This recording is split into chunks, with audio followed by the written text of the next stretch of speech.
તમે એરપોર્ટ પર છો, બધું જ બરાબર લાગે છે, બેગેજ પણ ક્લિયર થઈ ગયું છે, ફ્લાઇટનો ટાઈમ થઈ ગયો છે, પણ એવામાં ચેકિંગ ડેસ્ક પર ઓફિસર તમને કહે છે, sir or ma'am, your OCI data and passport details are do not match.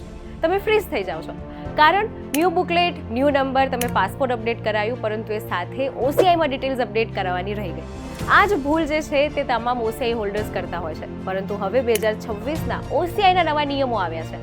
જો તમારી એક પણ નાની ભૂલ હશે તો તમારું ઓસીઆઈ રિજેક્ટ થઈ શકે છે. 2026 ઓસીઆઈના કયા નવા નિયમ છે? જો તમે ફ્યુચરમાં ઓસીઆઈ હોલ્ડર બનવાની પ્રોસેસમાં છો અથવા ઓલરેડી ઓસીઆઈ હોલ્ડર છો તો આ વિડીયો છેક સુધી જોજો, કારણ કે આ નવા રૂલ એપ્લિકન્ટ્સ માટે પ્રોસેસને ઇઝી કરે છે, તો અમુક જગ્યાએ કોમ્પ્લિકેશન પણ વધ્યા છે. કયા નવા નિયમ છે, ફી સ્ટ્રક્ચરમાં શું ચેન્જ છે જે તમારે ધ્યાન રાખવાના છે, એ બધું જ જાણીશું આજના વિડીયોમાં. Hello, ladies and gentlemen. This is your captain speaking. We'll be landing in the airport in just a few minutes. Hi, this is Janvi. Way to વિદેશના આજના વિડીયોમાં જાણીશું કે તમે ઓસીઆઈ હોલ્ડર છો અથવા બનવાના છો તો આ નવા નિયમો તમારી માટે ખાસ જરૂરી છે. સૌથી મોટો બદલાવ છે સ્ટેને લઈને. પહેલાં જ્યારે કોઈ ઇન્ડિયન ઓસીઆઈ માટે અપ્લાય કરતું તો તેને 6 મહિના માટે ઓર્ડિનરી રેસિડન્સ પ્રૂફને માટે રહેવું પડતું. મોટાભાગના કેસમાં 6 મહિનાનો સ્ટે માની લેવામાં આવતો, જેને કારણે ડીલે અને અનસર્ટિનિટી ઊભી થતી. પણ હવે એપ્રિલ 2026થી એ ક્લિયર કરી દેવાયું છે કે હવે ઓસીઆઈ અપ્લાય કરવા માટે 6 મહિના ઇન્ડિયામાં રહેવું જરૂરી નથી. જી હા, તમારી પાસે વેલિડ વિઝા છે, રિક્વાયર્ડ ડોક્યુમેન્ટ્સ છે, તો તમે ઇન્ડિયા પહોંચતાની સાથે જ હવે ઓસીઆઈ માટે એપ્લિકેશન કરી શકો છો. જેનો સીધો ફાયદો એ છે કે ઓસીઆઈ એપ્લિકન્ટ્સે હવે અનનેસેસરી વેટ નહીં કરવો પડે અને પ્રોસેસ વધારે ફાસ્ટ બની જશે.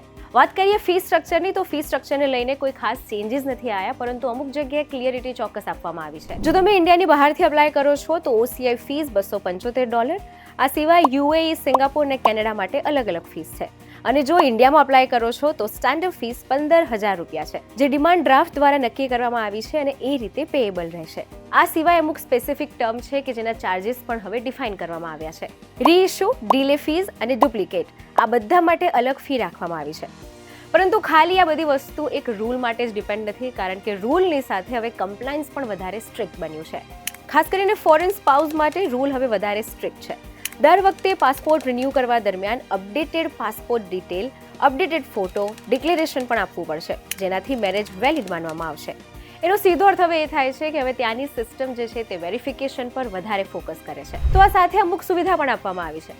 હવે બાળકો માટે વીએફએસ ગ્લોબલ સેન્ટર જવું જરૂરી નથી. જો પેરેન્ટ પાસે કન્સેન્ટ લેટર હશે તો તે લોકો પણ પોતાના બાળકોના વિઝાની પ્રોસેસ કરી શકશે, જેને થઈને પ્રોસેસ ઇઝી થઈ જશે અને ફેમિલી માટે પણ વધારે પ્રોસેસ ફાસ્ટ થઈ જશે. હવે વાત કરીએ એપ્લિકન્ટ્સ માટે કે જે લોકોને ઓસીઆઈ હોલ્ડર બનવું છે તો કયા કયા ડોક્યુમેન્ટ્સ એમને વેરિફિકેશન સાથે પ્રોપર બતાવવા પડશે. Foreign passport, citizenship proof, Indian origin proof જેમ કે ઓલ્ડ પાસપોર્ટ અથવા surrender certificate, passport size photo, valid Indian visa, address proof, marriage certificate અને બાળકો માટે બર્થ સર્ટિફિકેટ બતાવવું જરૂરી છે. ટ્રાવેલ અપડેટની વાત કરીએ તો જો પાસપોર્ટ અપડેટ સિચ્યુએશનમાં છે તો તમે ઓસીઆઈ કાર્ડ દ્વારા પણ ઇન્ડિયામાં આવી જઈ શકો છો.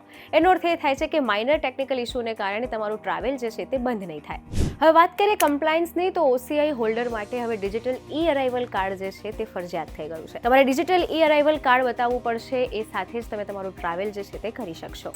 એટલે બોર્ડિંગ પહેલાં જ ડિજિટલ ઈ અરાઇવલ કાર્ડ ફિલ કરવું જરૂરી છે, જેના માટે ટ્રાવેલર્સે પહેલાથી જ રેડી રહેવું પડશે.